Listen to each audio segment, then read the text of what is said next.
요한계시록 강해를 시작하면서 첫 번째 설교 때에 종교개혁자 칼빈이 유일하게 주석하지 않은 성경이 요한계시록이라고 말씀을 드렸습니다. 그만큼 요한계시록은 해석하기가 어렵고 해석을 한다 해도 이해하기 쉽게 전달하는 것이 쉽지 않기 때문입니다. 저는 칼빈도 하지 못한 이 무모한 시도를 감행해서 지금까지 왔습니다. 그런데 요한계시록 17장에 와서 왜 칼빈이 요한계시록을 주석하지 않았는지 그 이유를 알 것 같습니다. 작년에 했던 소아시아 7교회 설교까지 합하면 지금까지 요한계시록으로 32편의 설교를 했는데 오늘 설교가 가장 준비하기 어려웠습니다. 다음 주에도 17장의 나머지 부분을 설교해야 되는데 벌써부터 걱정이 앞섭니다. 하지만 너무 염려하지 않으려고 합니다. 성경의 저자이신 성령 하나님께서 우리에게 계시의 영을 주셔서 깨닫게 해 주실 줄로 믿습니다. 우리에게 꼭 필요한 말씀, 꼭 들어야 될 말씀을 오늘도 내려주실 줄로 믿습니다. 그러니 하나씩 차근차근 본문을 살펴보면서 오늘 우리에게 주시는 하나님의 음성을 듣는 그런 시간이 되었으면 좋겠습니다. 오늘 본문 1절은 이렇게 시작을 합니다. 또 7 대접을 가진 7 천사 중 하나가 와서 내게 말하여 이르되. 7 대접을 가진 천사가 나옵니다. 7 대접을 가진 이 천사는 지난주에 살펴본 요한계시록 16장에 이미 나왔습니다. 16장 17절을 보시면 7째 천사가 그 대접을 공중에 쏟으매. 따라서 17장은 전혀 새로운 내용이 아닙니다. 16장과 밀접하게 연결이 됩니다.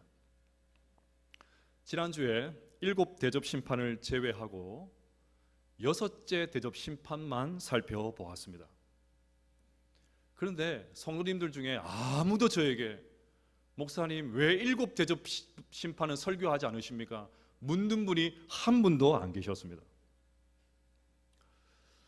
왜냐하면 7 대접 심판은 바벨론의 멸망을 다루고 있는데 오늘부터 살펴볼 17장과 18장에 바벨론이 당하는 심판이 자세하게 나오기 때문입니다.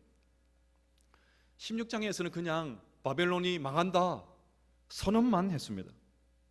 그런데 17장과 18장에서는 마치 현미경으로 내려다보듯이 바벨론이 어떻게 심판을 당하게 되는지 확대해서 자세하게 기록해 놓고 있습니다. 여러분, 주님께서 바벨론 심판을 이렇게 길고 자세하게 기록한 이유가 뭘까요? 바벨론은 1세기 성도들을 핍박했던, 그렇게도 괴롭혔던 로마 제국을 상징하고 있기 때문입니다. 그러니 지금 이 환상을 보고 있는 사도 요한의 입장에서 생각해 보면 이 메시지, 이 환상은 너무나도 큰 위로가 되는 것이었습니다. 노년의 사도가 유배지에서 극심한 고난을 당하고 있습니다. 1세기 성도들도 제국의 압박 속에서 아슬아슬하게 믿음을 지키고 있습니다. 로마 제국의 철권 통치 아래서 믿음이 흔들리는 성도들이 속출하고 있습니다. 그런 성도들에게 오늘 주님은 제국의 마지막 모습을 생생하게 보여주고 계십니다. 영원할 것 같은 로마 제국도 망한다는 것입니다. 철저하게 무너진다는 것입니다. 그러니 제국의 결말을, 이 마지막을 똑똑하게 보고 흔들리지 말고 믿음을 지켜라, 그 말씀을 하고 계신 것입니다. 여러분, 우리가 사는 이 세상도 마찬가지입니다. 바벨론은 1차적으로는 로마 제국을 상징을 하지만 더 확대하면 이 세상 나라가 바벨론입니다. 하나님을 믿지 않고 하나님 없이 살고 하나님을 대적하는 사람들이 행하는 정치, 경제, 사회, 문화, 종교, 이 안에 들어있는 모든 시스템들이 바벨론입니다. 결국 하나님을 대적하는 이 세상 나라 다 무너집니다. 그러면 우리는 이제 어떻게 되나?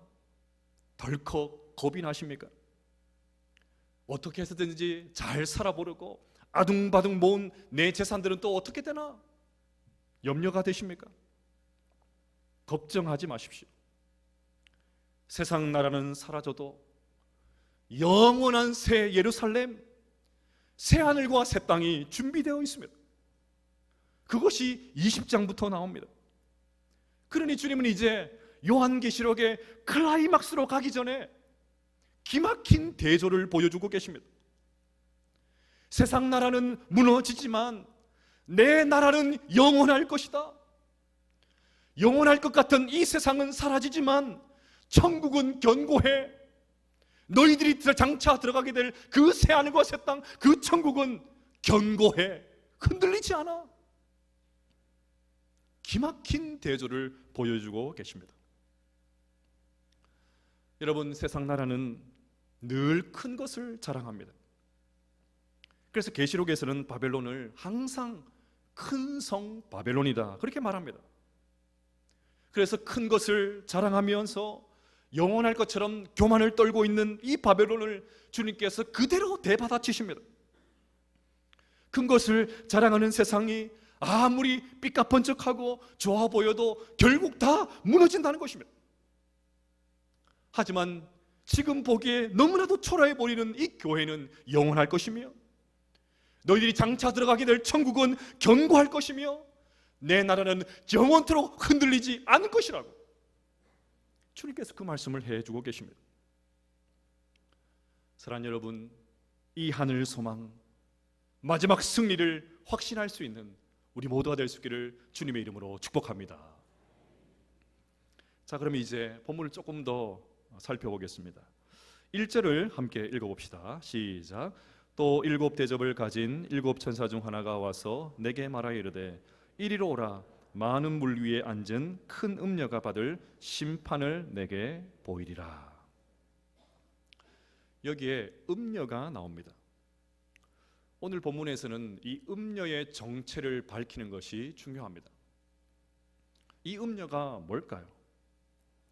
다행히 17장 안에 힌트가 나옵니다.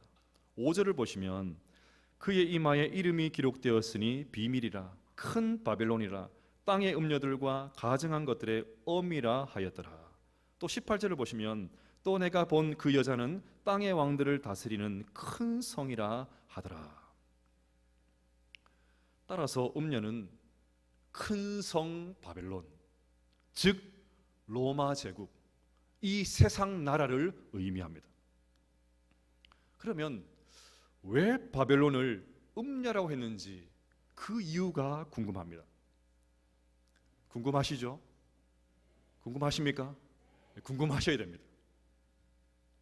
1절에 또 힌트가 나옵니다. 음녀가 앉아 있습니다. 앉아 있다는 말은 지배하고 통치하고 영향력을 행사한다는 말입니다. 그런데 이 음녀가 어디에 앉아 있습니까? 많은 물 위에 앉아 있습니다. 그러면 많은 물은 또 뭘까요? 감사하게도 15절에 해석이 나옵니다.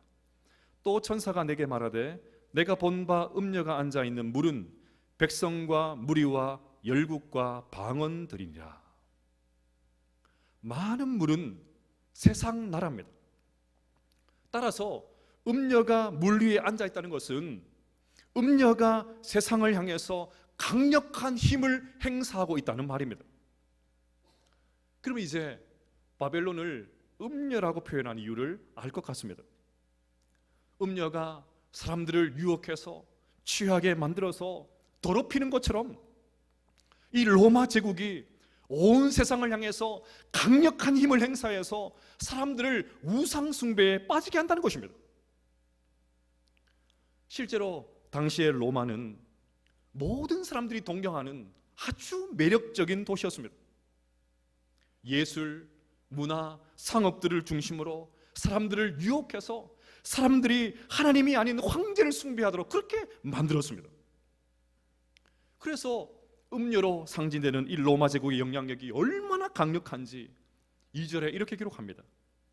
땅의 임금들도 그와 더불어 음행하였고 땅에 사는 자들도 그 음행의 포도주에 취하였다 하고, 결국 세상의 모든 사람들이 로마의 이 타락한 문화의 영향을 받아서 깊이 취해 있다고 그렇게 말씀하고 있습니다.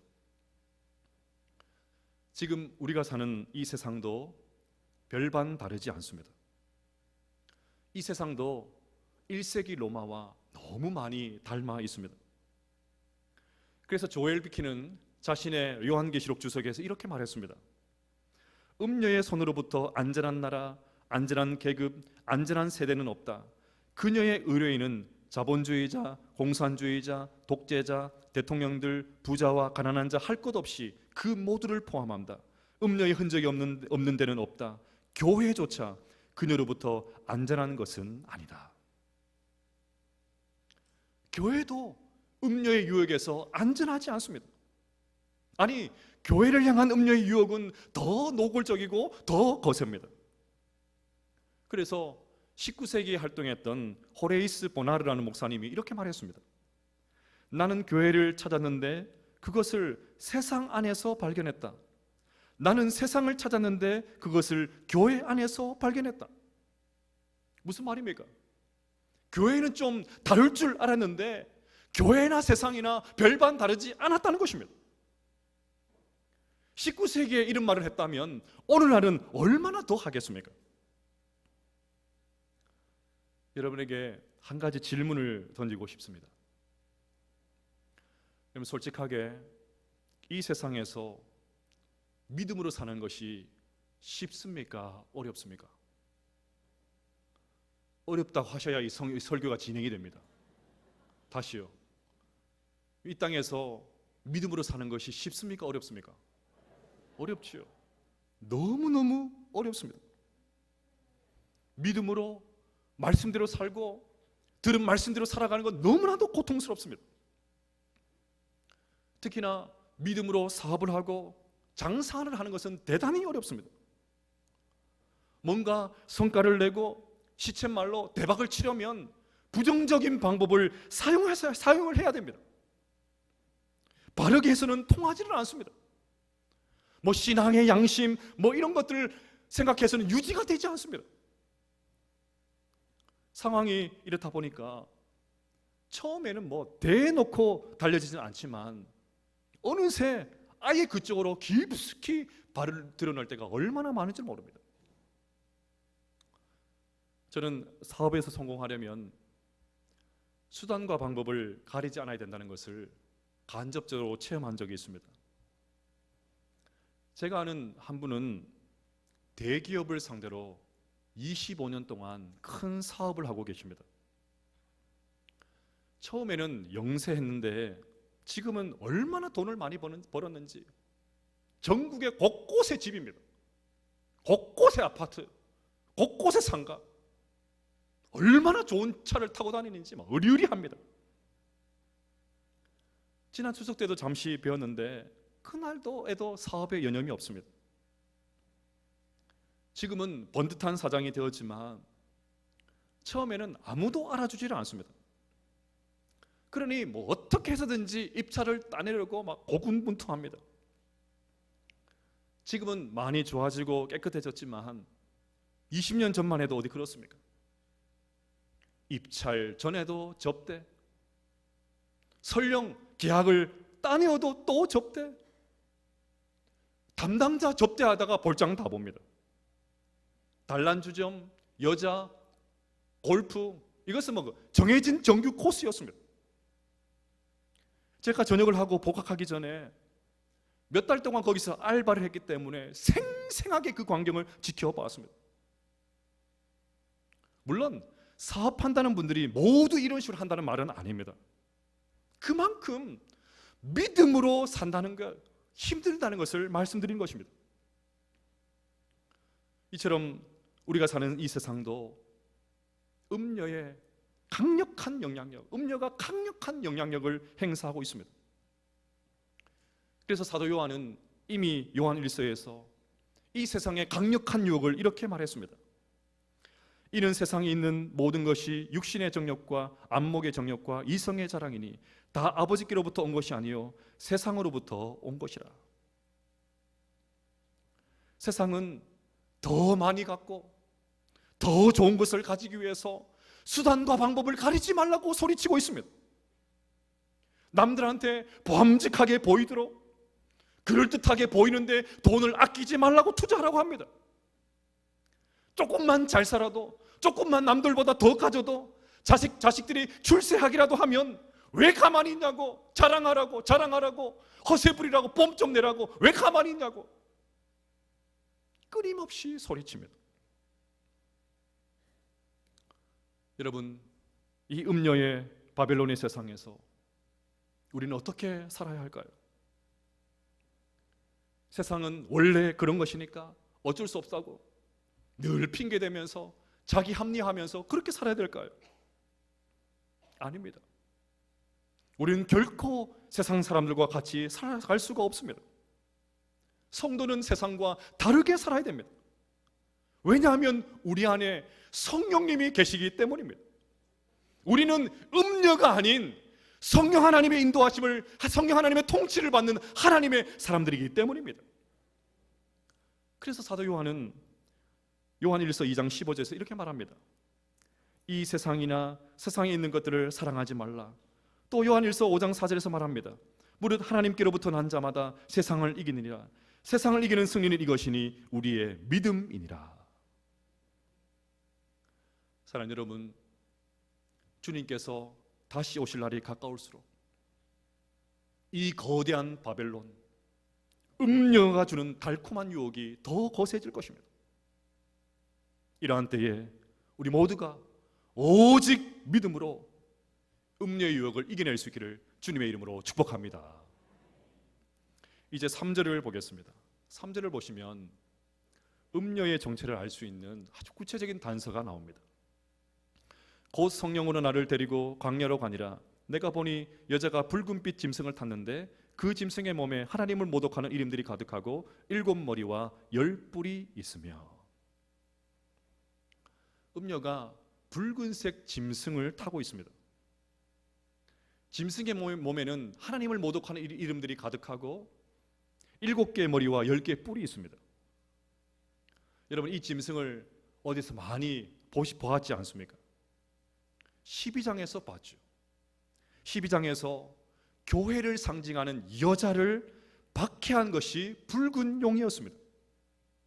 그 용의 머리가 7개였고 10개의 뿔을 가지고 있었습니다. 또 13장에서 용의 대행자로 나왔던 바다에서 나온 짐승도 머리가 7이었고 뿔이 10개였습니다. 결국 무엇입니까? 이 음녀와 사탄 마귀가 매우 밀접하게 결탁되어 있다는 말입니다. 이것만이 아닙니다.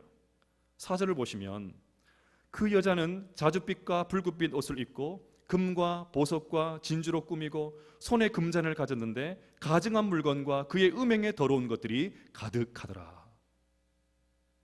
음녀가 자줏빛, 붉은빛 옷을 입고 있습니다. 여러분, 사탄 마귀가 성도들을 미혹하기 위해서 계속해서 하나님을 따라하고 하나님을 모방한다고 말씀을 드렸습니다. 그러니 사탄과 결탁한 음녀도 마찬가지입니다. 이 음녀가 입고 있는 옷의 색깔은 예수님께서 십자가를 지셨을 때 입었던 옷과 같습니다. 마태복음에서는 그것을 붉은 옷, 홍포라고 했고 요한복음에서는 자색 옷이라고 했습니다. 그러니 지금 음녀도 예수님을 흉내내고 있습니다. 어떻게 해서든지 성도들을 미혹하려고 따라하고 있는 것이죠. 음녀의 장신구는 더 가관입니다. 예수님을 흉내내는 것도 모자라서 온몸에 금과 보석과 진주로 치장하고 있고 손에는 금잔을 들고 있습니다. 모든 것이 번쩍번쩍합니다. 사람들의 주목을 끌기에 충분합니다. 얼마나 매력적인지를 모릅니다. 이 음료의 매혹적인 자태 앞에서 정신을 차리지를 못합니다. 그럼 결국 이 세상이 추구하는 가치가 여기에 다 담겨 있습니다. 이 세상에서 부귀영화를 누리고 때깔나게 사는 것이 구원이라는 것입니다. 그것이 천국이라는 것입니다. 보암직하게, 그럴듯하게, 멋지게 살아가는 것, 그것이 이 세상에서 추구해야 될 진짜 천국이라는 것입니다. 그러니 궁상맞게 하늘만 쳐다보고 있지 말고 이곳에서 와서 함께 먹고 마시고 즐기자. 그것이 세상이 우리에게 주는 가치인 것입니다. 그럼 여기서 여러분들에게 중요한 질문을 던져보고 싶습니다. 여러분을 열광시키는 것은 무엇입니까? 시간 가는 줄 모르고 탐닉하고 있는 것은 무엇입니까? 그것 때문에 하나님을 섬기는 것이 점점 등한히 여겨지고 교회 생활이 점점 나태해지고 도무지 하나님을 진정으로 섬길 수 없게 만드는 그것이 무엇입니까? 그것이 음료의 손에 들려있는 금잔입니다. 음료는 내 손에 들린 이 금잔을 마시면 편해진다고 속삭입니다. 더 즐겁고 더 재미있는 인생이 펼쳐진다고 소리칩니다. 이제는 그만큼 고생했으니까 즐기라고 합니다. 출세했으니까 이제는 좀 즐기고 마시라고 합니다. 여러분, 우리가 오늘도 이렇게 하나님 앞에 나와서 예배를 드리고 있지만 지금도 그 금잔을 받아 마시지 않고는 세상을 살아갈 수 없다고 느낀다면, 인생에 아무런 재미가 없다고 느낀다면, 시간 가는 줄 모르고 그곳에 탐닉하고 있다면 우리는 이미 금잔을 너무 많이 마셨는지도 모릅니다. 옛날 로마에 그리스도인들이 자꾸 증가하니까 로마 황제가 신하들을 불러놓고는 좀 그리스도인들을 없앨 방법을 강구하자고 합니다. 그러면서 황제가 먼저 의견을 내놓습니다. 지금까지 로마의 법이 너무 허술한 것 같으니까 그리스도인들을 만나면 무조건 죽이자는 식으로 법을 개정하자는 것입니다. 그랬더니 한 신하가 그리스도인들은 죽기만 하면 순교자로 추앙을 받으니까 그 방법은 별로 좋지 않다고 반대를 합니다. 그러면서 대안을 내놓는데 예수 믿는 사람들을 잔인하게 고문하면 어떨지 그렇게 말합니다. 그러자 다른 신하가 저 예수쟁이들은 고문만 받으면 예수님의 고난에 동참한다고 좋아하고 고난을 받을수록 하늘 상급이 많아진다고 좋아하고 그리스도의 흔적을 지니게 된다고 좋아하니까 그것도 별로 좋은 방법이 아니라고 합니다. 이때 구석에 앉아있던 한 신하가 좋은 방법이 있다면서 의견을 내놓습니다.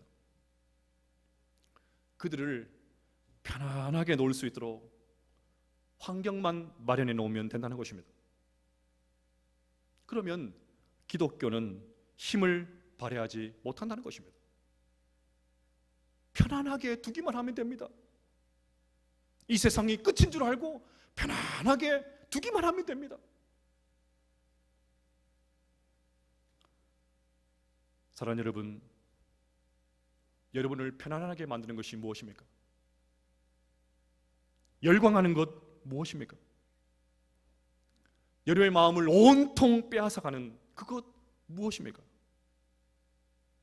그것이 정치적인 이유든 경제적인 문제든 여러분의 몸과 집을 꾸미는 것이든 어떤 고상한 취미든지 그것이 무엇이든지 간에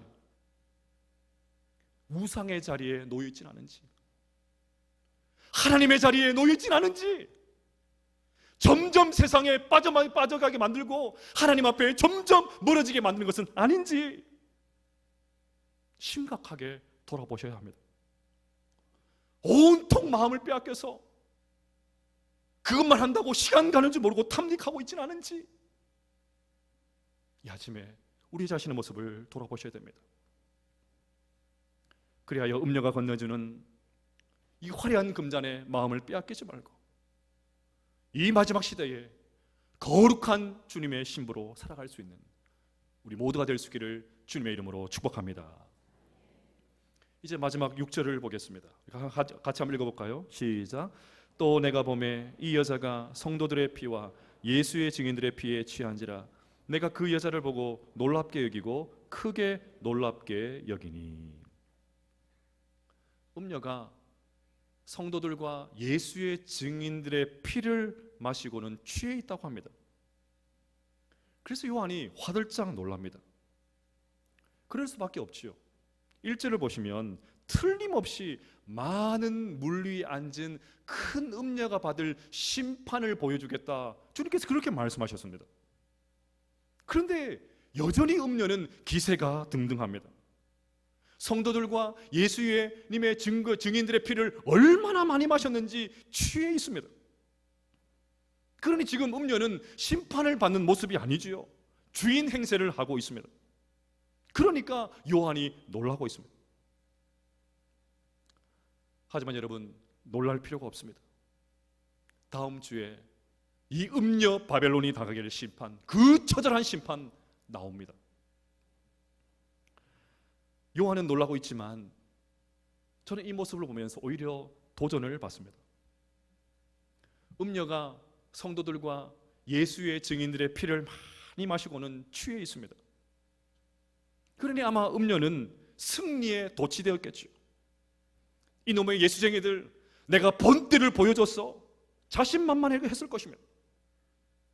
나의 계획대로 모든 것이 척척 돌아가구나, 이제 교회는 망하게 되겠구나, 좋아했겠죠. 근데 여러분, 이 말을 바꾸면 그만큼 성도들이 믿음을 지켰다는 말입니다. 그 고통의 순간 속에서도 믿음을 지키는 성도들이 많았다는 것입니다.